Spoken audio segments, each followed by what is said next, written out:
महादेव दीपक हरिओम हरिओम। देखो खिड़की के पीछे ना छोटा सा वो है, उसमें वो रखा काली मिर्च, काला काला सा। हरिओम।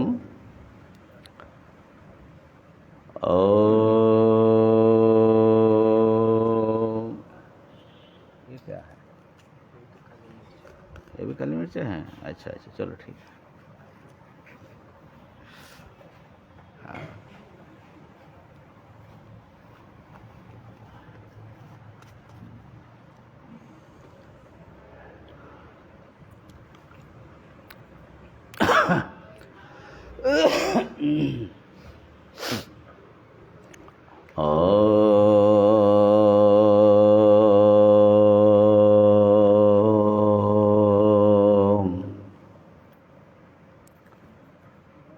भद्रं नो पिवातयमनः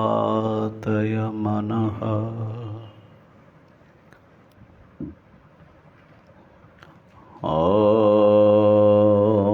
शान्तिः शान्तिः शान्तिः।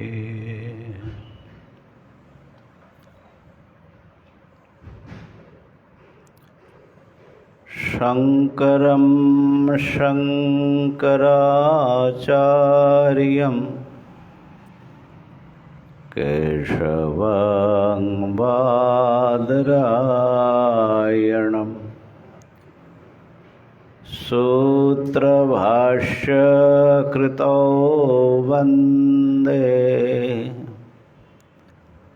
भगवन्तौ पुनः पुनः। ईश्वरो गुरुरात्मेति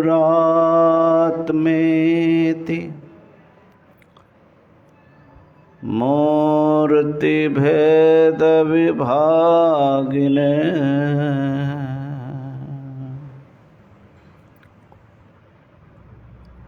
व्योमवद्व्याप्तदेहाय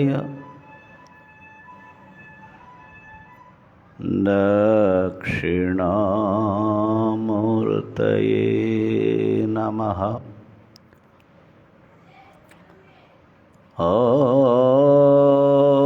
शान्तिः शान्तिः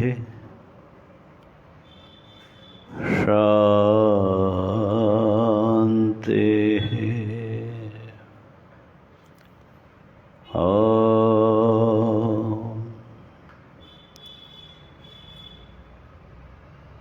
हरिओम हरिओम हरिओम। सबको शुभ विजया दशहरे का खूब खूब मंगल भावना। हमारे व्यक्ति जीवन में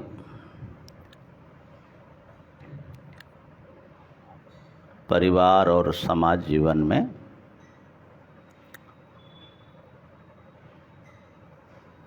आसुरी भावों पर नियंत्रण हो, दिव्य भाव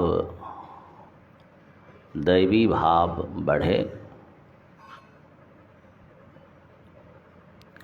और एक सर्वसमावेशी और सबके मंगल कर जीवन, समाज और व्यक्ति जीवन हम लोगों को मिले, परमात्मा से ही प्रार्थना है।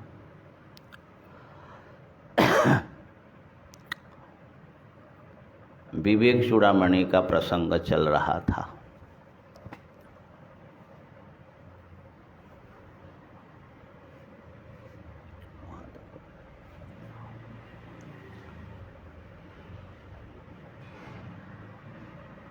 और किस प्रकार से अहंकार ही हमारा मोक्ष मार्ग का मुख्य प्रतिबंधक है, शत्रु है। वो बार बार भगवान भाष्यकार हमें सजग कर रहे हैं। और यहाँ पर अहंकार जो है ये हमारी अहम चेतना है जो नाना रूपों में रूपायित होती है। इसी अहम चेतना के भीतर बाहर आत्म चैतन्य भी व्याप्त हैं। हमारे अहम बोध में दोनों है, आत्मा और अहंकार। आत्मा प्रकाशक है, आत्मा मूल अनुभविता है, और अहंकार जो है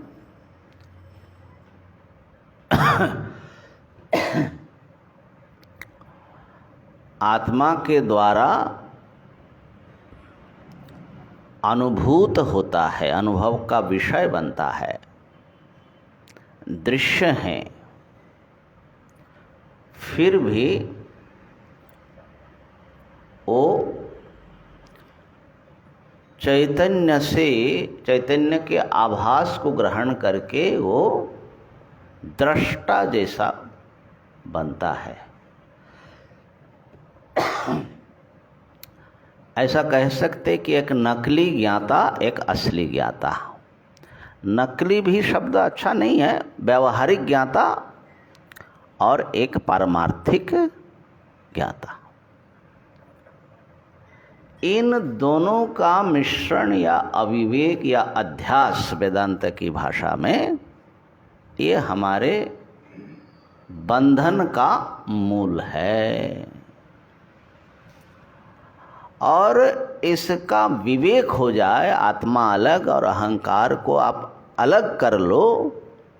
अलग करना मतलब विवेक, अलग तो है ही है। तो मुक्ति सीधी सीधी स्पष्ट, माने कम शब्दावली में।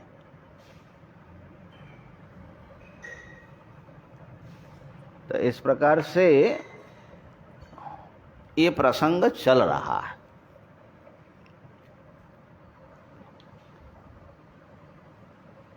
तीन 311 तक हो चुका है। आज 312 नंबर श्लोक देख ले।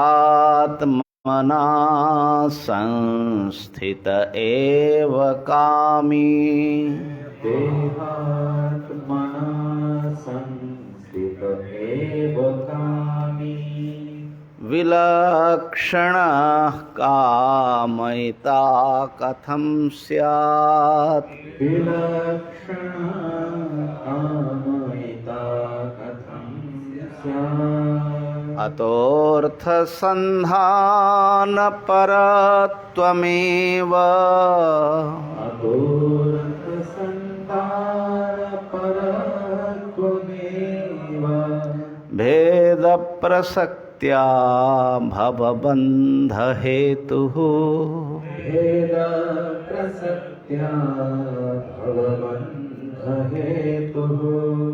देहात्मना संस्थित एव कामी, विलक्षणा कामयिता कथं स्यात्, अतोऽर्थसन्धानपरत्वमेव, भेदप्रसक्त्या भवबन्धहेतुः।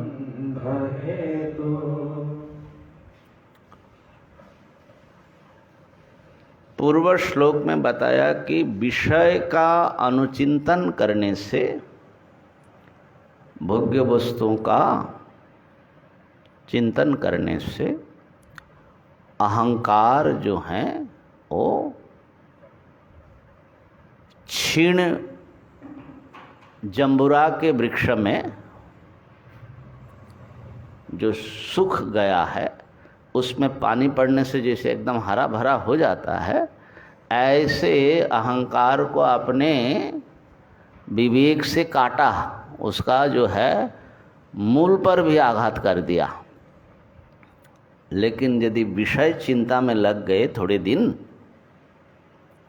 तो ये हरा भरा हो जाता है, अहंकार पुष्ट हो जाता है। विषय चिंतन के साथ इसका बड़ा गहरा संबंध बताया पूर्व श्लोक में। अब विषय चिंतन करने से क्या होता है, अहंकार क्यों हरा हो जाता है, उसको इस में बता रहे हैं। बड़ी इंपॉर्टेंट बात कह रहे हैं। देहात्मना संस्थित एव कामी। कामी माने भोगाकांक्षा वाला, भोगेच्छु, कामुक, किसी चीज़ को भोगना चाहता है। तो जो कामी है, यहाँ काम शब्द जो है ना, किसी भी विषय भोग की इच्छा, पुत्रैषणा, वित्तैषणा, लोकैषणा आदि आदि सब जो है ना, किसी भी अनात्म वस्तु संसार के पदार्थ को आप पाना चाहते हैं, सांसारिक सुख पाना चाहते हैं, तो उसको कामी शब्द से कह रहे हैं। तो देहात्मना संस्थित, देह को जिसने आत्मा मानता है जो, या देह के साथ अपने को एक मानता है, ऐसा जो देहाभिमानी माने मैं मनुष्य हूँ, मैं पुरुष हूँ, मैं स्त्री हूँ आदि अभिमान करने वाला, अपने को देह से एक मानने वाला, वो है देहात्मना संस्थित, माने जो सम्यक स्थित हैं, है ना, जो आत्मस्थ नहीं है, देहस्थ हैं।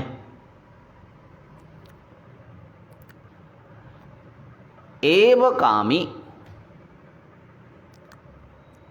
देहात्म भाव से अवस्थान करने वाला ही कामी होता है, कामना करता है। ये बहुत बहुत गंभीर बात है।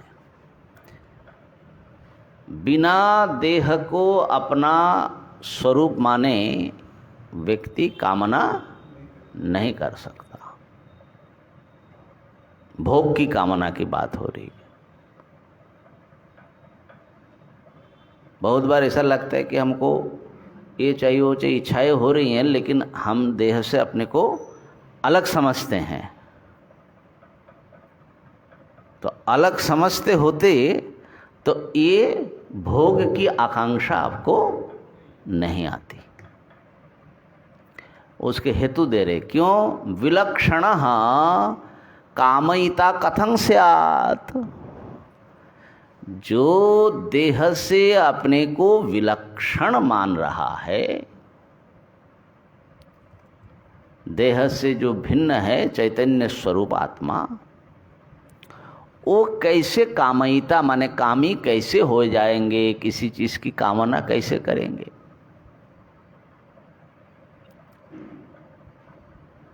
देह को अपना रूप मान करके ही इसको सुखी बनाने के लिए, इसको अनुकूल मालूम पड़े ऐसे विषयों को ही ना हम चाहते हैं।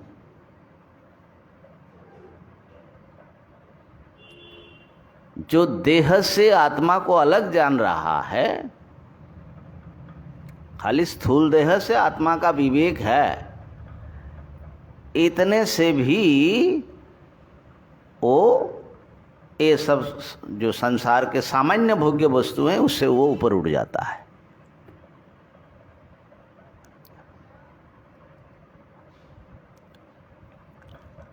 क्योंकि विलक्षण कामयिता कथं स्यात्, कैसे कामना करेंगे? क्यों भोग तो देह का ही होता है ना।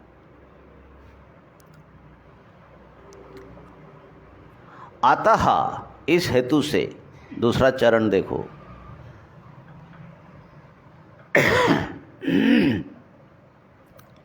अतः इस हेतु से माने देहादि भिन्न आत्मा किस बात की कामना करेगा? वो हो नहीं सकता। अर्थ संधान परत्वम एव, अर्थ माने विषय, उसका संधान माने चिंता, वही जिसका पर है माने उसी में लगा है, दिन रात किसी विषय या भोग्य वस्तु के चिंतन में ही लगा रहते हैं। सुबह से लेकर के रात्रि तक जो जो हम करते हैं, तो देखोगे कि हम लोग विषय चिंतन ही कर रहे हैं। हाँ, इस समय हम लोग आत्मचिंतन में या अध्यात्म चिंतन में लगे हैं, लेकिन जब ऐसा सत्संग नहीं हो रहा है तो स्वाभाविक रूप से जो हमारा जो जो चिंतन होता है तो वो विषय चिंतन है। अतः अर्थसंधान परत्वमेव भवबंध हेतु, माने संसार बंधन का हेतु है, कारण है। कैसे? भेद प्रसक्त्या, ये बीच में जोड़ना, अर्थसंधान परत्वमेव भेद प्रसक्त्या भवबंध हेतु। शुद्ध आत्मा से या ब्रह्म से अलग करके भिन्न मैं हूँ, ऐसा एक भ्रांति पैदा करके वो बंधन का कारण हो जाता है। बात पकड़ में आ गई? क्या अनुवाद में लिखा है? हिंदी अनुवाद पढ़ो, इस श्लोक का हिंदी में क्या लिखा है? जो पुरुष देहात्म बुद्धि से स्थित है वही कामना वाला होता है। जिसका देह से संबंध नहीं है वह विलक्षण आत्मा कैसे सकाम हो सकता है? कैसे? सकाम, हाँ सकाम, हाँ सकाम हो सकता है। इसलिए भेदासक्ति का कारण होने से, भेदासक्ति, हाँ आसक्ति हाँ होने से विषय चिंतन में लगा रहना ही संसार बंधन का मुख्य कारण है।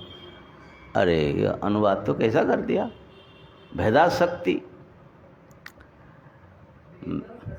प्रसक्ति है, भेद उत्पन्न करके, भेद प्रसक्ति, ब्रह्म से अपने को अलग बना करके ये जो है भवबंधन का कारण हो जाता है। माने एक विशिष्ट अहंता, मैं अलग हूँ ब्रह्म से, इस प्रकार का एक बोध, यही बंधन का कारण है। विषय चिंता सीधा बंधन का कारण नहीं है। समझे कि नहीं समझे? हाँ, विषय चिंतन से आप ब्रह्म से, आत्मा से मैं अलग हूँ, इस भाव को वो प्रबल कर देता है। क्योंकि ब्रह्म या आत्मा को किसी विषय की अनुकूलता प्रतिकूलता की कोई बात नहीं होती। शुद्ध जो आत्मा है, देह से अलग जो आत्मा है, चिदात्मा, देखो कामना कैसे होती है? कामना होती है अनुकूल, माने सुख देने वाले जो वस्तु मालूम पड़ते उसको पाने की इच्छा कामना है, और दुखदायी वस्तु जो है वो दूर हट जाए, इसको विपरीत, माने काम का दूसरा रूप जिसको द्वेष हट जाए, ये भी एक प्रकार का इच्छा का ही रूप है। ठीक है ना? तो अनुकूल की इच्छा, पाने की इच्छा, प्रतिकूल की परिहार की इच्छा, इतना ही तो है कामना। अब आत्मा का ना कोई अनुकूल है ना प्रतिकूल है, आत्मा तो सबकी आत्मा है। तो अनुकूल प्रतिकूल का भाव अपने में नहीं होता। आप अपने को अनुकूल प्रतिकूल को समझते हो क्या? आत्मा आत्मा होता है, इसको कौन अनुकूल मालूम पड़े, इसको कौन प्रतिकूल मालूम पड़े, उसके अनुसार हमारी कामना प्रसारित होती है, ठीक है ना। तो आत्मा स्वयं अपने आप में अनुकूलता और प्रतिकूलता से ऊपर होती है। अब जब आप अपने को शरीर से एक मानते हो तो ब्रह्म रूप व्यापक जो आत्मसत्ता है उससे आप अलग होते हो। अब अलग होने पर अन्य पदार्थ सामने उपस्थित होता है। माने मैं तो इतना हूँ, देह हूँ या देह के अंतर्गत हूँ। अब मुझे अनुकूल प्रतिकूल बात बनेगी। अब गर्मी लग रही है तो थोड़ा गर्मी प्रतिकूल है, पंखा चलने से अच्छा लगता है, ठीक है ना। तो देह में आप एक साथ में देह के साथ होएंगे तभी ना अनुकूलता प्रतिकूलता की बात आगे बढ़ेगी। नहीं तो अनुकूल प्रतिकूल किधर से होगा? आत्मा का तो कोई अनुकूल प्रतिकूल नहीं होता है? हाँ हाँ हाँ, माने आत्मा असल में एक अद्वितीय है, वहाँ तो दूसरा वस्तु ही नहीं है। एक दृष्टि से देखा जाए तो अनुकूलता प्रतिकूलता की तो बात ही नहीं है। अनुकूलता प्रतिकूलता हमेशा द्वैत में होगा। माने मैं हूँ, आप लोग हैं, कोई हमारा अनुकूल है, कोई प्रतिकूल है, ठीक है ना। तो अनुकूल की इच्छा और प्रतिकूल की परिहार की इच्छा होगी। तो ऐसी स्थिति में जब अनुकूल की इच्छा हो रही है, माने मैं उस अनुकूल जिसको हम समझ रहे व्यक्ति वस्तु से मैं अलग हूँ, वो मुझे चाहिए। तो अपना जो अलगाव है, भेद, अहम विशिष्ट जो एक अपना स्वरूप है, उसको मजबूत उस चिंतन से और मजबूत होगा कि नहीं होगा? मैं अलग बना रहूँगा तभी तो अनुकूलता प्रतिकूलता होगी ना।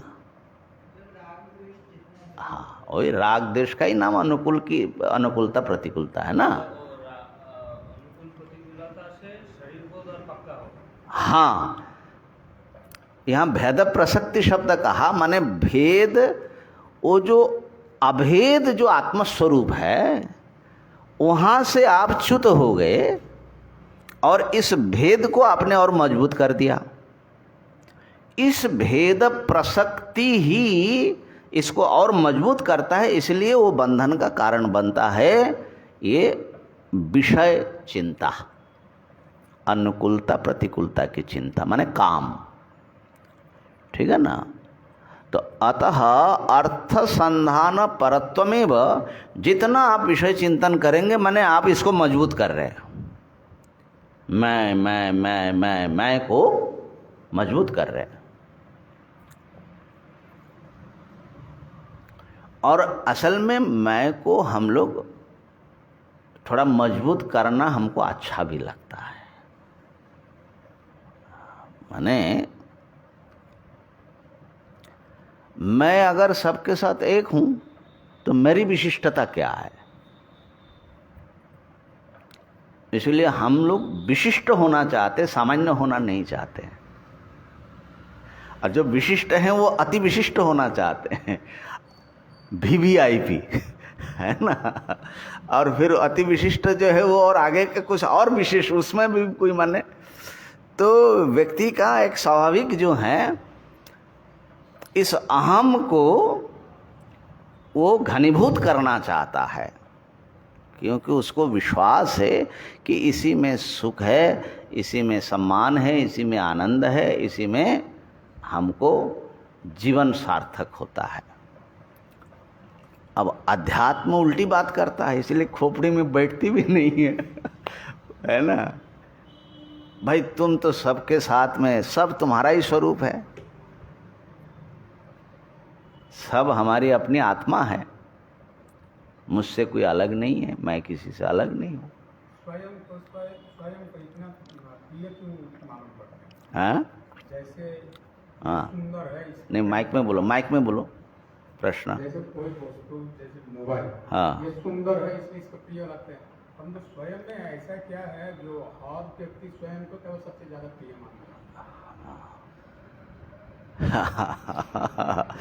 हाँ, स्वयं में कुछ जो है ना गुड़ लगा है, गुड़ मीठा है। स्वयं क्यों प्रिय है इसका कोई हेतु नहीं है। दूसरे के लिए पूछ सकते हो कि ये क्यों प्रिय है, वो किसी न किसी रूप में स्वयं से कुछ संबंध बनता है, इससे कुछ अनुकूलता का संबंध बनता है, तब दूसरा प्रिय होता है। तुम क्यों प्रिय हो अपना? ये अहितु की प्रीति है। थोड़ा भक्तों की भाषा बोल रहा हूं माने स्वतः सिद्ध प्रेम है, वो क्यों नहीं होता इसमें। तुम चेतन क्यों हो? बोले है क्यों, क्या का मतलब है? मैं चेतन हूं, है ना। अहम नहीं, माने आत्मा जो है सत चित आनंद रूप है। इसलिए पंचदशी के प्रथम प्रकरण को याद करो, तत्व विवेक में। यम आत्मा परानंद पर प्रेमास्पदं यतः। इसमें सबसे ज़्यादा प्रेम हमारी होती है, इसमें माने शरीर में नहीं, माने आत्मा में, अपने में। इससे मालूम पड़ता है कि ये परम आनंद स्वरूप है। तो इसीलिए ये स्वतः सिद्ध प्रेम है, इसमें क्यों नहीं। हाँ, क्यों दूसरे के लिए पूछो, वो क्यों प्रिय है, उसमें क्यों प्रेम हमारा, उसमें क्यों प्रीति है, तो देखोगे कि उससे कुछ सुख पाने की आशा है, कुछ उसने कुछ सुख दिया। अब देखो, हाँ, अपना मानना भी वैसे ही है ना। अब जैसे एक उदाहरण ले लो, जिसके सामने तुमको मालूम पड़े कि अपने को छोटा, अपने को अपूर्ण बहुत प्रकार, तो उनसे तुमको उतना खुशी नहीं होती। अब जो जिनके सामने जो है आपको लगे कि हम जो हैं पूर्ण है, अच्छा है, मैं अच्छा हूँ, वो बड़ा आपको ठीक व्यक्ति लगता है। इसीलिए जो हमारी स्तुति करे, मीठी मीठी बातें करे, हम उसको सुनना चाहते हैं सहज रूप से। कई बार जो है हमने प्रवचन कर दिया, हमको लगा बढ़िया प्रवचन किया, और हमारे श्रोता कुछ बोल नहीं रहे, तो हम पूछते कैसा हुआ माने हमारी कुछ प्रशंसा करो तो ये तो इतना हमारे व्यवहार में हर चीज में इतना मिला हुआ है कि कैसे चल रहा है ये जिंदगी, भगवान जाने, समझे ना। तो हम वो चाहते हैं, क्योंकि उससे हमको, जिनके सामने हमको हीन मालूम पड़े, वो अच्छा नहीं लगता है। क्योंकि आत्मा का, असल में आत्मा हीन नहीं है, आत्मा का स्वभाव परिपूर्ण है। हीनता तो औपाधिक कारणों से आती है, आत्मा तो परिपूर्ण ब्रह्म है, वो तो हीन हो ही नहीं सकता है। तो चाहे अब उस हीनता को भरने के लिए व्यक्ति क्या करता है, विशिष्ट बनना है, समझे ना। हीनता कैसे भरेगी भाई, विद्वान बनेंगे तो कुछ लोग मानेंगे, प्रवचन अच्छा करना चाहिए। माने हम तो भाई ऐसा है, हमारे सामने हम लोग महात्मा लोग बैठ के वेदांत चर्चा कर रहे हैं, कुछ लोग ऑनलाइन में सुन रहे हैं, तो उनके लिए थोड़ी, वो सामने होते तो दूसरी बात, दूसरे ढंग से हम बात करते तो ये थोड़ी हमारे सामने समस्या भी रहती है कि हम साधुओं की अंतरंग बात भी अब क्या ऑनलाइन में करने लगे हैं। तो कहने का अर्थ ये है कि सब जो हैं इसलिए विशिष्ट बनना चाहते, क्योंकि वो अपने में जो कुछ कमी है, और कमी जब बहुत हीनता की ग्रंथि बन जाती है, तो फिर वो जो है कुछ ना कुछ रास्ता निकालने की कोशिश करते, जो लोक में पता लगता है, लौकिक उपाय से, किससे धन मिलेगा, किससे लोग हमारे फैन बनेंगे, है ना। अब तो सोशल मीडिया का युग है, और आपने जो है कुछ वीडियो डाला अब उसमें इतना भी है कि कितने लोग देखा, किसने शेयर किया, कितने मिनट देखा, ये सब आ रहा है। और जो है अगर ज़्यादा कर रहे हैं तो हम बड़े खुश होते हैं, है ना। हमने दीपक को पूछा कि तुम इसमें लगे रहते हो, क्या है? बोले स्वामी जी हमने फ़ोटो डाला, 10 लोग देख चुके, लाइक कर चुके हैं। अरे भाई तो क्या हुआ? अरे बड़ा अच्छा लगता है स्वामी जी। बात तो सही है उसका। अच्छा तो लगता है। हमने कहा समय की बर्बादी करते हो इसे। अच्छा ऐसा लगता रहेगा दिन में 50 बार 100 बार माने उसी में लगे रहोगे तो अच्छा ही तो सारा वही सौंख लेगा, खा लेगी। सचमुच जो अच्छा बनना है वो कैसे होगा? तो खैर कौन सुने किसकी बात भैया, वो तो माने ऐसा प्रवाह चल रहा है ना, इसका कौन रुकेगा, कैसे रुकेगा? हाँ, भीतर से अगर अंतर्यामी आत्मा अगर उसके भीतर से कुछ विवेक जागृत करे, नहीं तो अब तो ऐसा हालत है कि वो माने नशा वाली जो ड्रग लेने से जो नशा होती है ना, उससे ज़्यादा इसकी नशा हो चुकी है। खैर, तो हम लोगों का पॉइंट ये था यहाँ पर कि विषय के चिंतन करने से भोग्य वस्तुओं के अनुकूलता प्रतिकूलता का, तो ये जो भेदानुभूति है आत्मा से कि मैं एक विशिष्ट हूँ, ये और मजबूत होता है।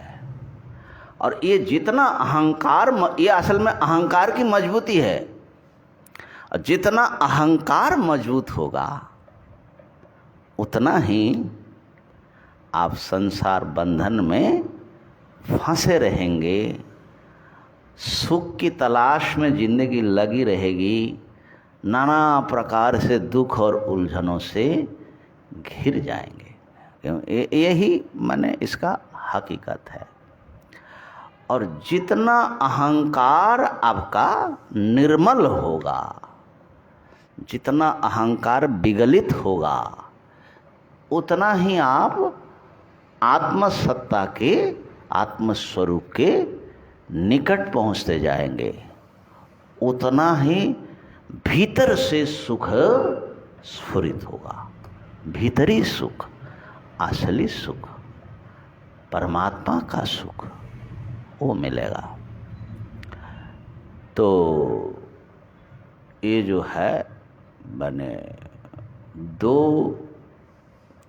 भाव है। देह को अपना स्वरूप मान के विषय के भोग की आकांक्षा में लगे रहे और इसी को मजबूत करते जाए, तो जीवन में राग द्वेष हावी होता जाएगा और फिर अंततः जो है बड़े असंतुष्ट हो करके इस संसार से विदा लेंगे और मर के फिर जन्म लेंगे, फिर वही काम करेंगे। संसार को पुराने शब्द में प्रत्यभाव बोलते हैं। शब्द सुना कि नहीं पता नहीं, ये न्याय आदि में भी आया है। पुराने ग्रंथों में प्रत्यभाव, प्रेत शब्द जानते ही हो, प्रेत, प्रेत माने जो चला गया, मर गया। तो प्रत्य माने मरकर, भाव माने फिर जन्म लेना, इसका नाम संसार होता है। प्रत्य भाव, भाव माने जन्म लेना, ठीक है ना। तो एक तो ये रास्ता है, अहंकार के साथ चल करके विषयों को साथ चलते हुए हम अपने जीवन को, अपने को सुखी बनाने की कोशिश करें और फिर संसार में भटकते रहे। सुख मिलेगा लेकिन वो सुख क्षणिक ही होता है, वास्तविक सुख होगा नहीं, क्योंकि विषय से आएगा, अनुकूलता से आएगी, वो थोड़ा सा सुख तो होगा उसमें। और एक दूसरा है कि आप विषय भोग के लिए मत जिए, माने आपके जीवन का लक्ष्य बाहरी चीज न हो, आत्मस्वरूप की प्राप्ति हो। आत्मा ब्रह्म सच्चिदानंद स्वरूप की प्राप्ति हो। दूसरे सरल शब्द में ईश्वर की प्राप्ति ले लो। तो उसकी लक्ष्य करके जो व्यक्ति जिएगा, जीवन चलेगा, तो वो क्या करेगा? उसको जो है जीवन की रक्षा के लिए जितना विषय चाहिए उतने विषयों का तो उपयोग वो भी करेगा, है ना।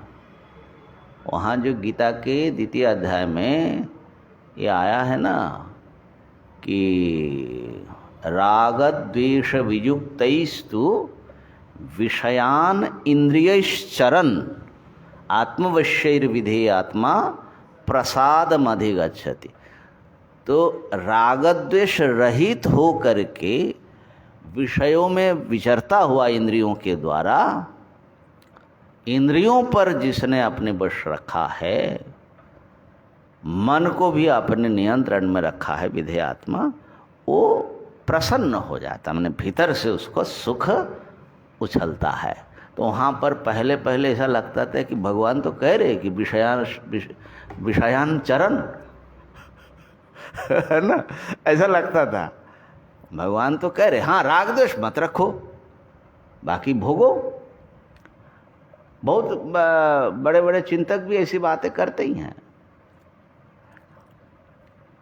तो वहाँ पर जहाँ तक मुझे याद है भगवान शंकराचार्य जी माने जीवन उपयोगी, जीवन की रक्षा के लिए आध्यात्म मार्ग के अप्रतिबंधक जितने विषय चाहिए उतने में चरण, न कि तुम जो है चलो पार्टी में और फलाना ठिकाना जो है ऐसा करते रहो, उसकी बात नहीं हो रही है भाई, है ना। तो अविरुद्ध,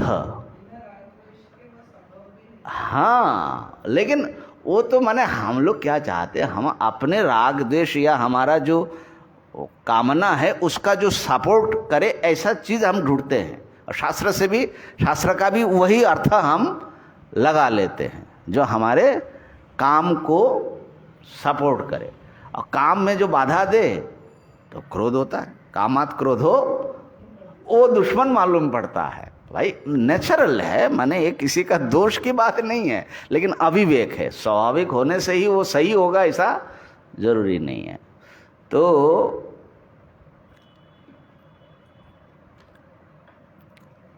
आज ही एक महापुरुष का कुछ पढ़ रहे थे, बड़े विद्वान थे, पट्टाभिराम शास्त्री जी, महामहोपाध्याय थे। तो उन्होंने लिखा है कि मैंने बड़े सरल ढंग से लिखते हैं कि जीवन के लिए आहार आवश्यक है, लेकिन कुछ लोग समझते हैं कि आहार के लिए ही जीवन होता है। अब आहार का मतलब खाली मुख से खाने की चीज़ नहीं, माने इंद्रियों से आहरण जो करते, भोग, ठीक है ना। बोले बात तो इतनी सी है कि आहार जीवन के लिए है कि जीवन आहार के लिए है। यही दो फिलॉसफी आ गई, देखो, दो जो भोगवाद और अध्यात्मवाद। अगर जीवन के लिए आहार है तो आहार साधन हुआ, तो जीवन किसके लिए है? तो जीवन भोग के लिए नहीं है, जीवन जो है फिर परमात्मा की प्राप्ति के लिए होगा। जो मानेगा कि जीवन के लिए आहार है, इसका मतलब जीवन का वो कुछ और उपयोग उसके लिए होगा। बात पकड़ में आई ना? भोग के लिए नहीं। और जो उल्टा मानेगा जीवन भोग के लिए है, तो फिर जो है उसके लिए भोग मुख्य होगा। और भोग मुख्य होने का मतलब ये विषय चिंता, दिन रात उसमें लगा रहेगा और उसमें जो है लड़ाई झगड़ा करना ही पड़ेगा, क्योंकि उसमें आपको कुछ अपना अनुकूल चीज़ों का संग्रह करना, प्रतिकूल चीज़, वो राग द्वेष ये सारा, और फिर उस प्रकार से कर्म, और ऐसा करके आपको जो है वही प्रत्यभाव।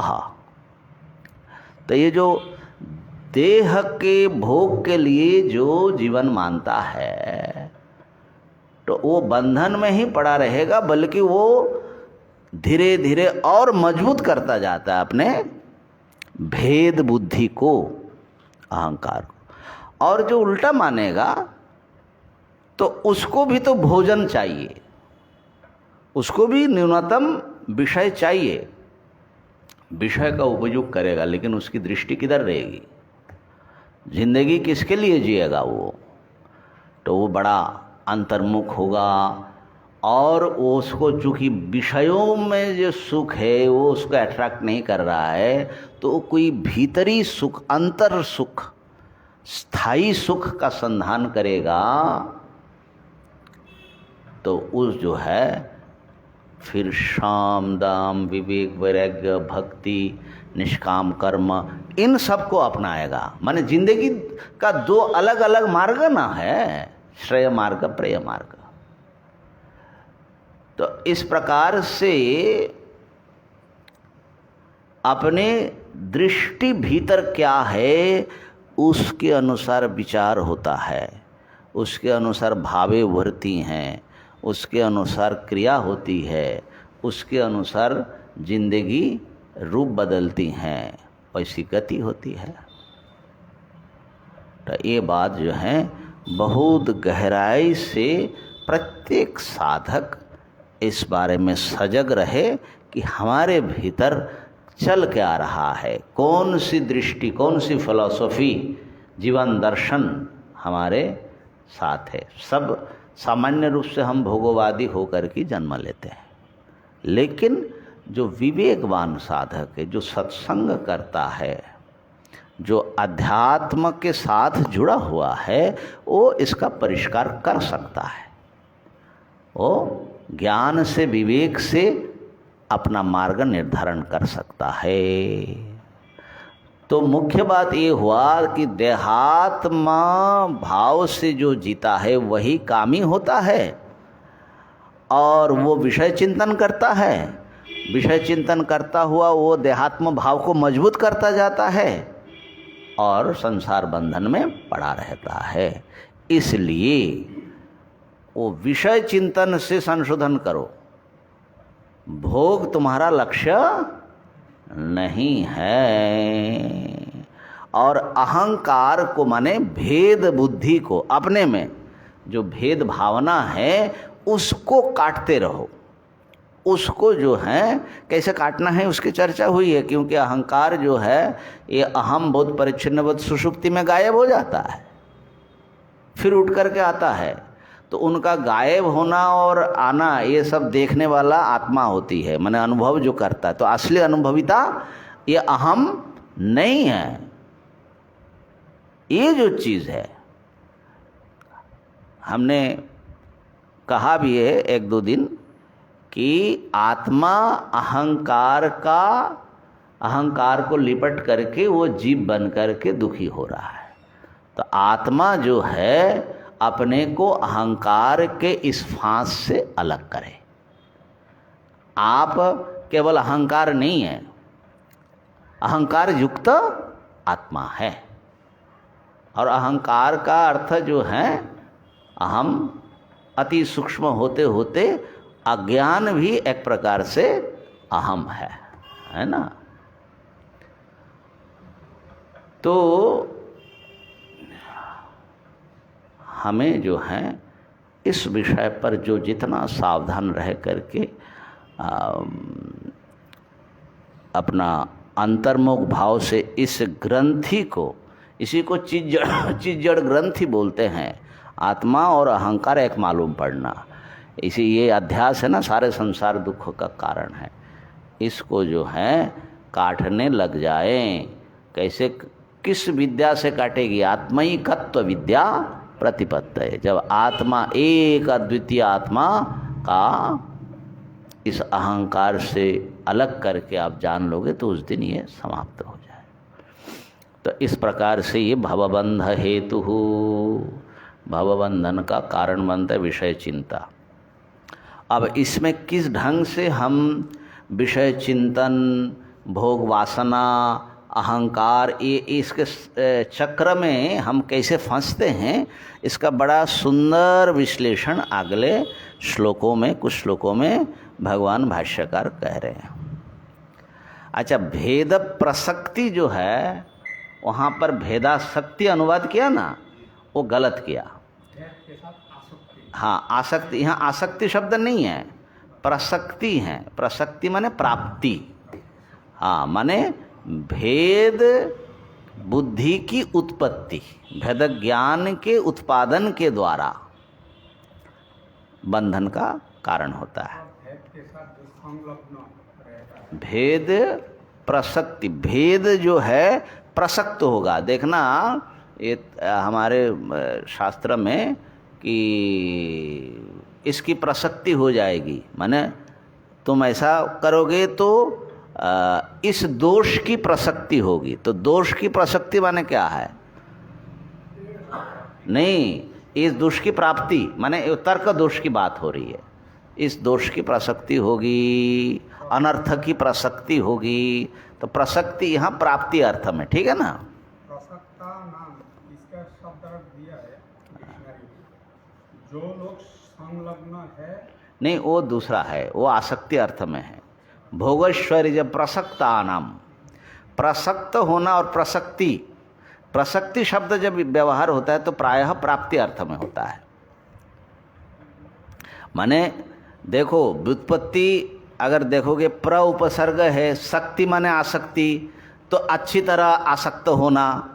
उन्होंने लिखा है शब्द के अर्थ की दृष्टि से ठीक है, लेकिन ये प्रसंग दूसरा ही है, इसलिए। अच्छा, अब अगला श्लोक देख लीजिए। कार्य प्रवर्धनाद बीज,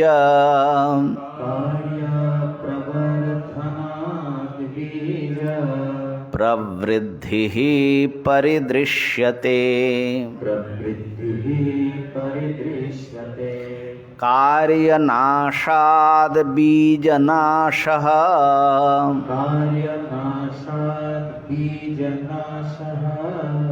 तस्मात् कार्यं निरोधयेत्।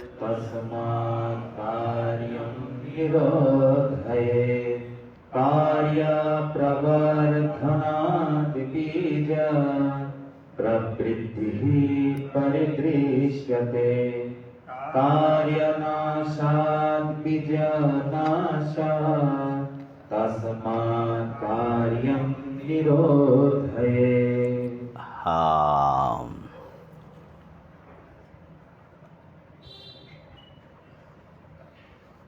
कार्य और बीज, बीज माने कारण समझ लो।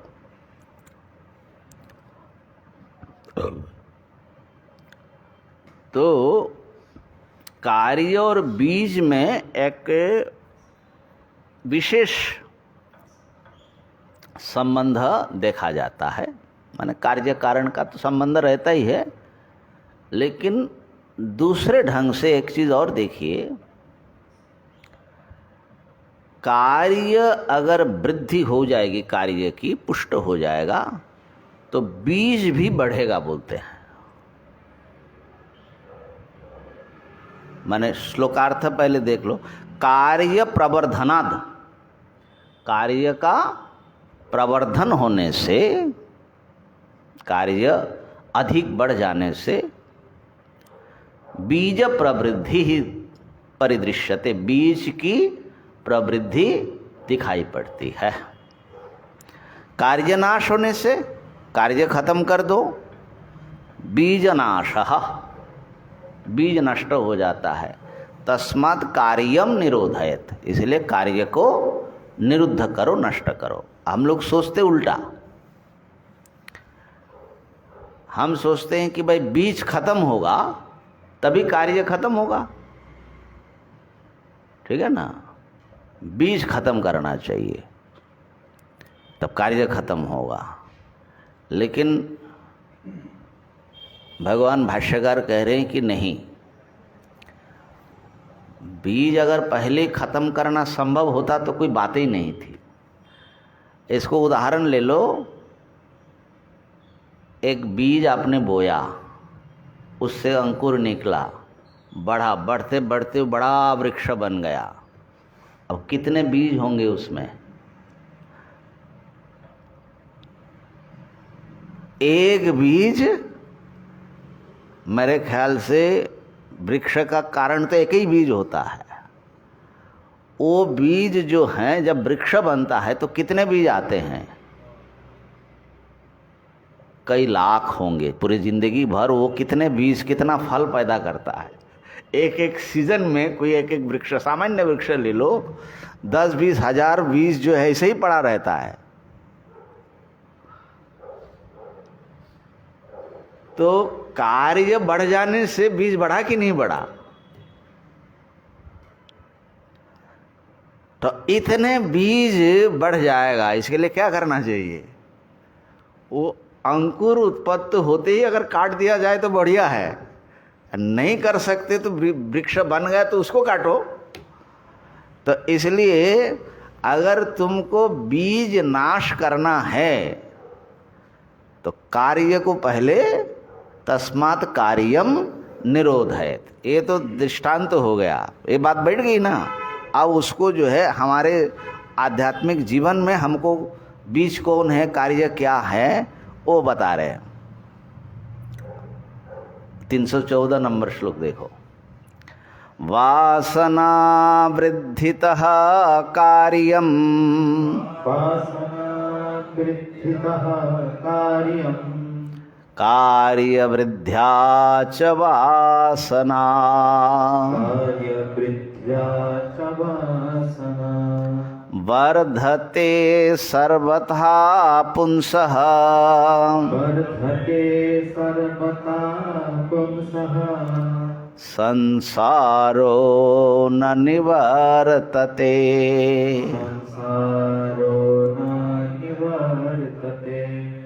वासना वृद्धितः कार्यं, कार्यवृद्ध्या च वासना, वर्धते सर्वथा पुंसः, संसारो न निवर्तते। वासना यहाँ पर अहंकार का जो वासना है, मैं विशेष माने अलग, ठीक है ना, वहाँ लेना है इसको। अन्य वासनाओं की चर्चा हुई है, अभी यहाँ इस संदर्भ में अहंकार वासना को ही मुख्य रूप से लिया जाए। ऐसे भोग वासना भी हैं, लेकिन इसमें लगा लो तो सब में लग जाएगा।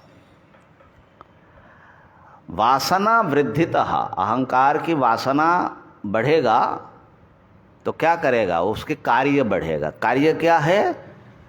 भोग चिंता है, विषय चिंता। ओ ये चाहिए, वो चाहिए। जितना अहंकार प्रबल होगा उतना ही विषय चिंता प्रबल हो जाएगा, ठीक है ना। तो विषय चिंता जो है वो कार्य हैं, अहंकार उसका कारण है। अहंकार बढ़ने से विषय चिंता बढ़ेगी। वर्धते, वासना वृद्धितः कार्यम वर्धते। वासना की वृद्धि होने पर कार्य बढ़ता है। कार्य माने विषय चिंता, हाँ, ठीक है ना। और कार्य वृद्ध्या च वासना वर्धते, ये भी लगा देना। और कार्य बढ़ जाएगा, विषय चिंता बहुत करने लग जाओगे तो अहंकार, उसमें पानी पड़ रहा है ना, वो मजबूत होता जाएगा। अहंकार की वासना भी बड़ा प्रबल होता जाएगा। बल्कि ऐसी सोचे कि वो वृक्ष जैसा सैकड़ों अहंकार के बाल बच्चे सब पैदा कर देंगे, नए नए रूपों में अहंकार खिलता जाएगा, है ना। कार्य वृद्धा च वासना। इस प्रकार से पुंसः, व्यक्ति, पुरुष का, पुरुष माने मनुष्य का, संसार, उसका जो संसार है, संसार क्या बताया ना, ये जो है भोग चिंता करते हुए मरना, जन्मना, उसके पीछे लगे रहना, दुख, जन्म, प्रवृत्ति और दोष, मिथ्या ज्ञान, इसका चर्चा कभी करेंगे। इस प्रकार दुख क्यों पा रहे हैं? जन्म लिया इसलिए। जन्म क्यों हुआ? कर्म किया था। कर्म क्यों करते हैं? राग द्वेष दोष के कारण। राग द्वेष क्यों होता है? आत्मा के वास्तविक स्वरूप का ज्ञान नहीं, मिथ्या ज्ञान है, अहंकार। और मूल में वही देखोगे बंधन का मूल में ये हम आत्मा अनात्मा का जो अध्यस्त। हाँ, तो सर्वथा न निवर्तते, मनुष्य के संसार का किसी भी प्रकार से निवृत्ति नहीं होती, क्योंकि अहंकार बढ़ के विषय चिंता बढ़ा देते। विषय चिंता बढ़ने से अहंकार बढ़ता रहता है। ऐसा जो है उनका परस्पर एक दूसरे को बढ़ाता हुआ मनुष्य को भटकाता रहता है। तब क्या करना चाहिए? उसका उत्तर दे रहे 315 नंबर श्लोक पर। संसार बंध विच्छित्यै, संसार बंध विच्छित्यै, तद्वयं प्रदहेद् यतिः, तद्वयं प्रदहेद् यतिः, वासना वृद्धिरेताभ्याम्, वासना वृद्धिरेताभ्याम्, चिन्तया क्रियया बहिः, चिन्तया क्रियया बहिः, संसार बंध विच्छित्यै, तद्वयं प्रदहेद् यतिः, वासना वृद्धिरेताभ्याम्, चिन्तया क्रियया बहिः। संसार बंधन के विच्छेदन के लिए, विच्छित्ति शब्द है उसका चतुर्थी, विच्छित्तई माने विच्छेद करने के लिए। संसार बंधन का, संसार में हम लोग बंधे हुए हैं, उस बंधन को तोड़ देने के लिए, विच्छेद करने के लिए, हाँ काटने के लिए, छेदन। तद द्वयम, वो दो चीज को यति ही प्रदहित, यति ही यत्नशील जो साधक है, यहाँ पर सीधा सीधा यति माने सन्यासी, उस दो को जरूर वो जला दे, अच्छी तरह जला दे। प्रदहित क्या? दो जला दे जिससे ये वासना वृद्धि होती है। ये उसके वासना का दो कार्य हैं, वो दोनों कार्य को यति अच्छी तरह जला दे। क्या है वो बता रहे हैं। और क्यों जला दे? कहा कि वासना वृद्धिर एताभ्यंग, ये दो चीज से वासना वृद्धि होती है।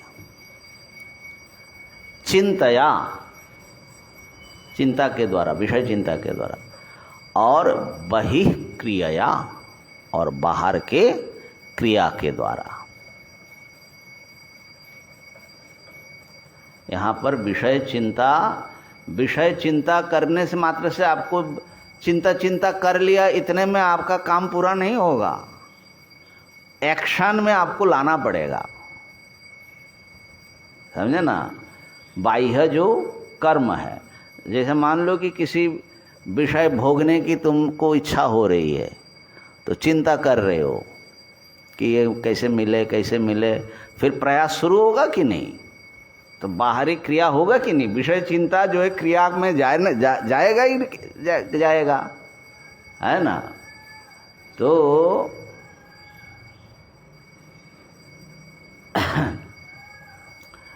इसलिए कहते हैं, माने भगवान ने जो कहा उसमें से थोड़ा ले सकते हैं। ध्यायतो विषयान पुंसः, ध्यान लगाएंगे, संगस्तेषु उपजायते, उसमें प्रेम धीरे धीरे बढ़ता जाएगा। बड़ा अच्छा चीज़ है, ऐसा होना चाहिए। फिर संगात संजायते कामः, अब इसको पाने की इच्छा शुरू हो गई, है ना। और फिर हाँ, वो क्रोध तो बाधा पाने से ना, लेकिन कामात जो है यथा कामो भवति तत्कर्म कुरुते, वैसा कर्म वो करेगा। तो कर्म रूप में आएगा ही विषय चिंतन। हाँ, बैठने कैसे देगा भाई? अगर विषय चिंता चल रही है तो आपको चैन से बैठने देगा ही नहीं। वो तो विषय चिंता का ये प्रभावी है। अब आपने जो है कोई भोग चिंता की, भोग चिंतन हुआ, फिर आपने वो भोग किया, तो अब बताओ वो भोग करने से वो चिंता भी बढ़ेगी और वासना भी। माने तीन चीज है ना, वासना, भोग वासना। उसका मानसिक परिणाम कार्य क्या है? विषय चिंतन के रूप में आएगा। कामना, कामना उसका चिंतन के इर्द गिर्द दिन रात तुम्हारा बीतेगा, और विषय चिंतन जो है उसको कार्य रूप में प्रवृत्त करा देगा, माने उसको प्रवृत्ति का कारण बन जाएगा। तो बाह्य क्रिया, उसके मूल में चिंता, उसके मिल में कामना या वासना, माने भोग वासना। ठीक है ना, ये क्रम हुआ। तो वो कार्य, चिंता और कार्य माने कर्म होने से साधक के लिए जो है बहुत ही उपयोगी चीज है। हाँ, माइक में बोलो बाबा, माइक में। हाँ, हम लोग तो किसी एक मंत्र को आधार करके पूरा विद्रोह आधार करके ध्यान लगाते हैं, परंतु ये लोग का ध्यान का विचित्र है। हाँ, बोलते हैं आपके मन में बुद्धि में जो जो चिंतन आते हैं केवल उसी के पीछे भागो। हाँ, भागो नहीं, उसी को देखो, उसको ऑब्जर्व करो। हाँ, केवल जब माता के तरफ जाए वहाँ से हटा के लाना।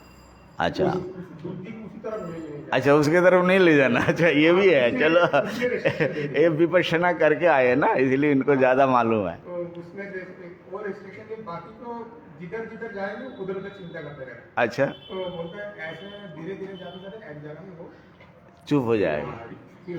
अच्छा, ऐसा होता है? तुमने किया तो था, ऐसा कुछ लाभ होता है इससे? स्वामी जी, मैंने तो गया था, परंतु करीब 4-5-6 दिन हुआ। हाँ, जब मैंने अपना धर्म का कुछ पूछा था तो बुरा बोल दिया। बुरा बोल दिया, इसलिए तुम फिर आगे कंटिन्यू नहीं किया। दृष्टि रखता था, शायद मैं वहाँ ही रह जाता। अच्छा, दृष्टि देखा या नहीं, तो हमें वहाँ से निकल के आ गए।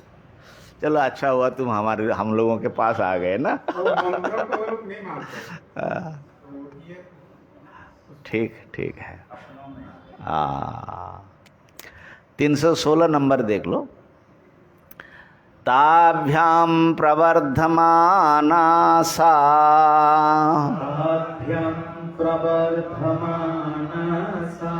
सूते संसृति मात्मनः,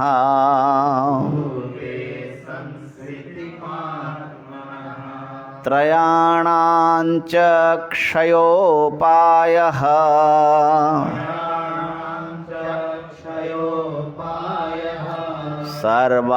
सर्वावस्थासु सर्वदा,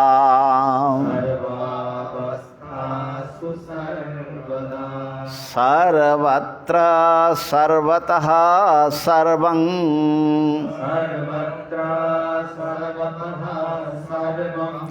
ब्रह्ममात्रावलोकनम्,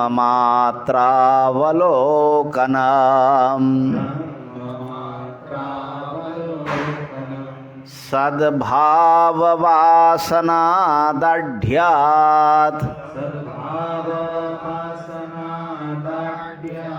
तत्रयं लयमश्नुते।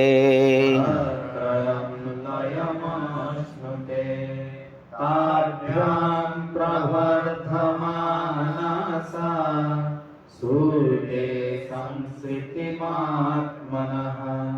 त्रयाणां च क्षयोपायः, सर्वावस्थासु सर्वदा, सर्वत्र सर्वतः सर्वं, ब्रह्ममात्रावलोकनम्, सद्भाववासना